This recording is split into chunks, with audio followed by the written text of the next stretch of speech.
E aí pessoal, sejam bem-vindos ao seu canal de hidráulica, para você aprender hidráulica sem complicações.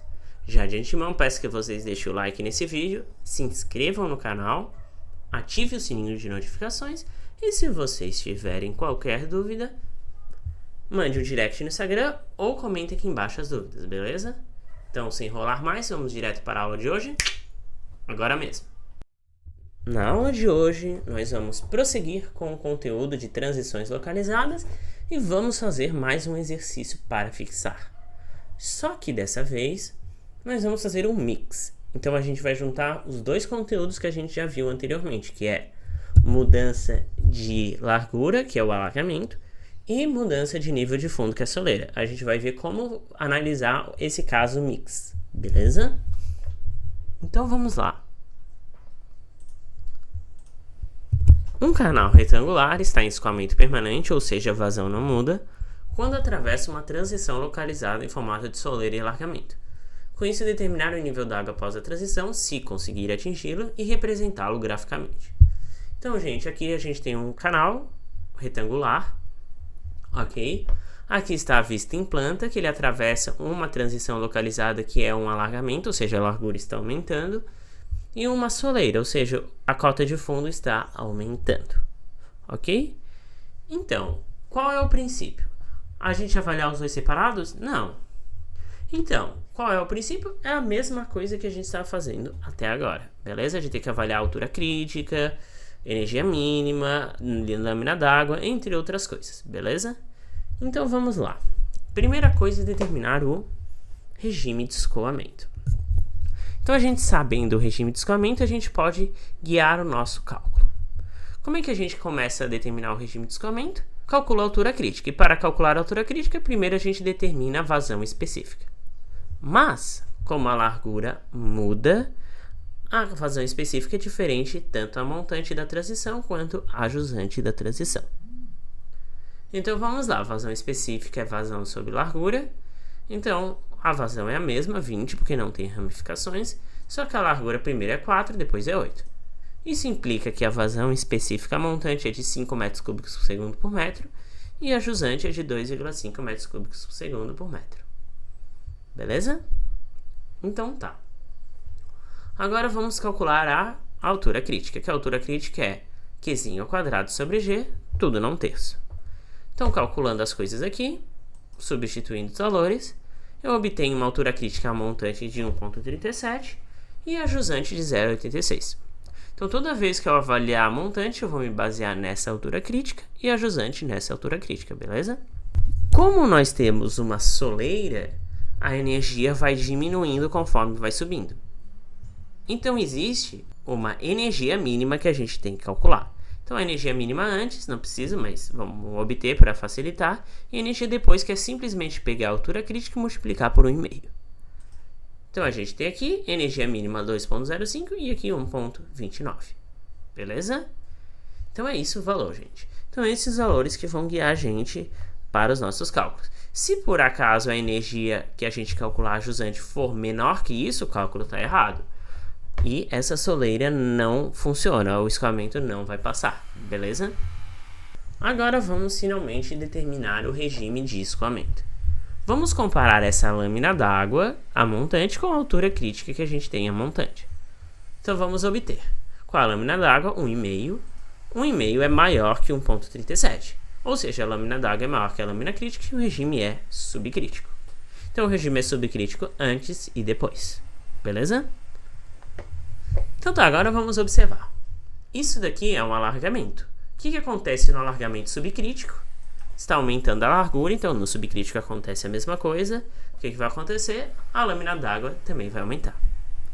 But, temos aqui uma soleira. Numa soleira, a energia específica diminui, porque tu tem que gastar energia para subir. Como a energia específica diminui, o que vai acontecer com a lâmina d'água? Ela vai diminuir também, porque é subcrítico. Só que agora observe, alargamento H sobe, soleira H desce. O que vai acontecer, gente? Temos que calcular e verificar. Agora a gente não tem essa condição. A única condição que a gente sabe é que a lâmina d'água depois tem que ser maior que a lâmina crítica, a jusante, e a energia tem que ser maior que a mínima. Só isso. Então vamos prosseguir com os cálculos. Primeira coisa a gente tem que ver, isso é uma transição localizada, não há perda de energia. Então a energia total, a carga energética total aqui, vai ser igual à carga energética total depois. Então vamos calcular a carga energética total antes e igualar depois para conseguir os dados que faltam. Então como é que a gente calcula a carga energética antes? Carga energética é, em conduto livre, a cota de fundo, temos, mais lâmina d'água, temos, mais a carga cinética, não temos. Então vamos calcular a carga cinética para poder calcular a carga energética. Então vamos lá, para calcular a carga cinética a gente precisa primeiro da área. Qual é a área? A área é canal retangular, base vezes altura, 4 vezes 1,5, 6. Ok. Com a área a gente obtém a velocidade. Então a velocidade do ponto 1 é o quê?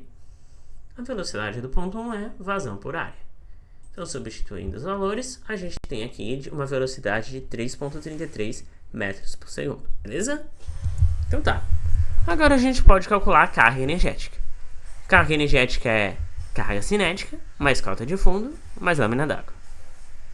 Vamos pegar esse 3,33 elevar ao quadrado, dividir por 2G, Z1 é 0 e H1, que é a lâmina d'água, é 1,5. Beleza?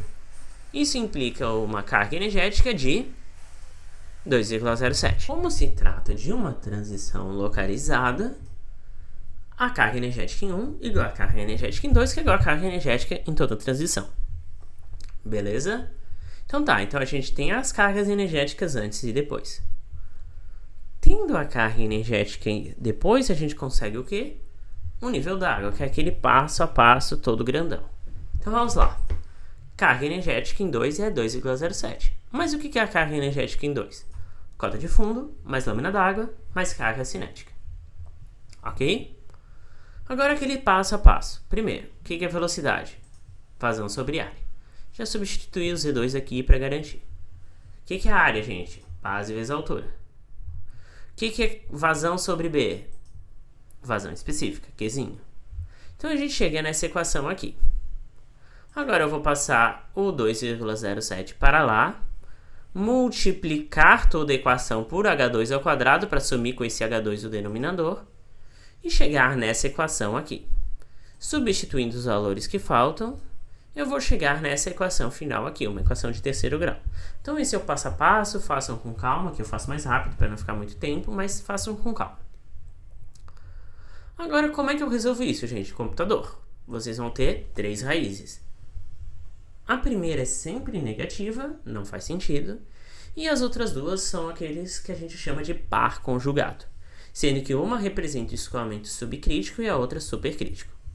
Como o nosso regime é subcrítico, a gente vai escolher a lâmina d'água que é maior do que a altura crítica, a jusante, porque a gente está avaliando a jusante.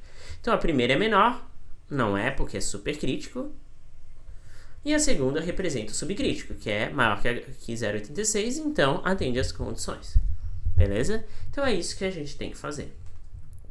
Tá, professor? E se por acaso eu não tiver um computador na hora? Se você não tiver o computador na hora, existe o método gráfico, que é o método que a gente usa a curva adimensional, e com a curva adimensional a gente consegue os dados que faltam. Então tá, o que a gente precisa primeiro? Calcular o E' e o H'. O que é o E'? O E' é energia específica por HC. Então vamos primeiro calcular a energia específica. Então a gente quer o ponto 2, então vamos calcular a energia específica do ponto 2. Nós sabemos que a carga energética é energia específica mais cota de fundo.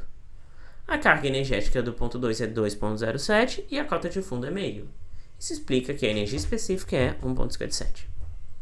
Beleza? Então tá.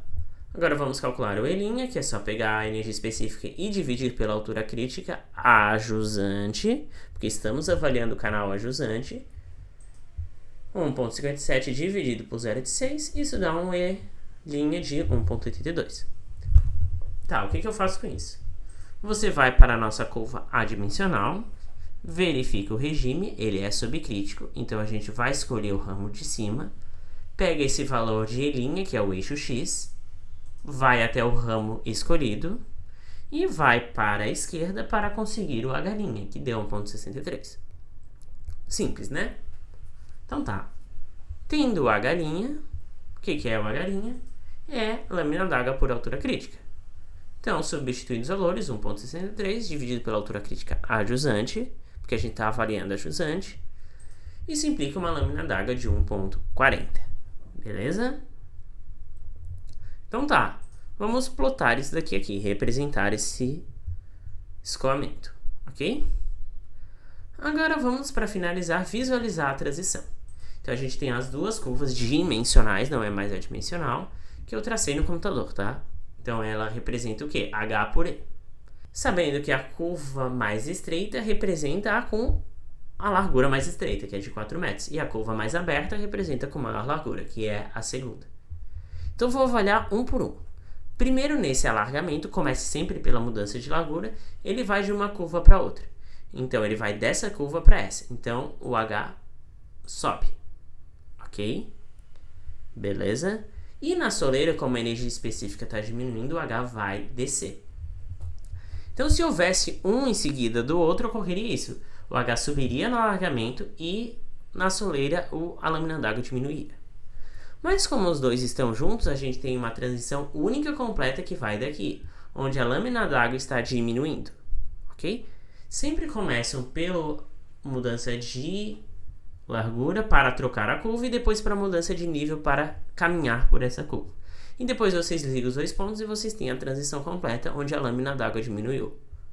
Não, professor, a lâmina d'água está subindo, o que está acontecendo aqui? Não, gente, a lâmina d'água em relação ao fundo. Aqui é 1,5, aqui é 1,4. Diminuiu. Ok? Então tá, gente.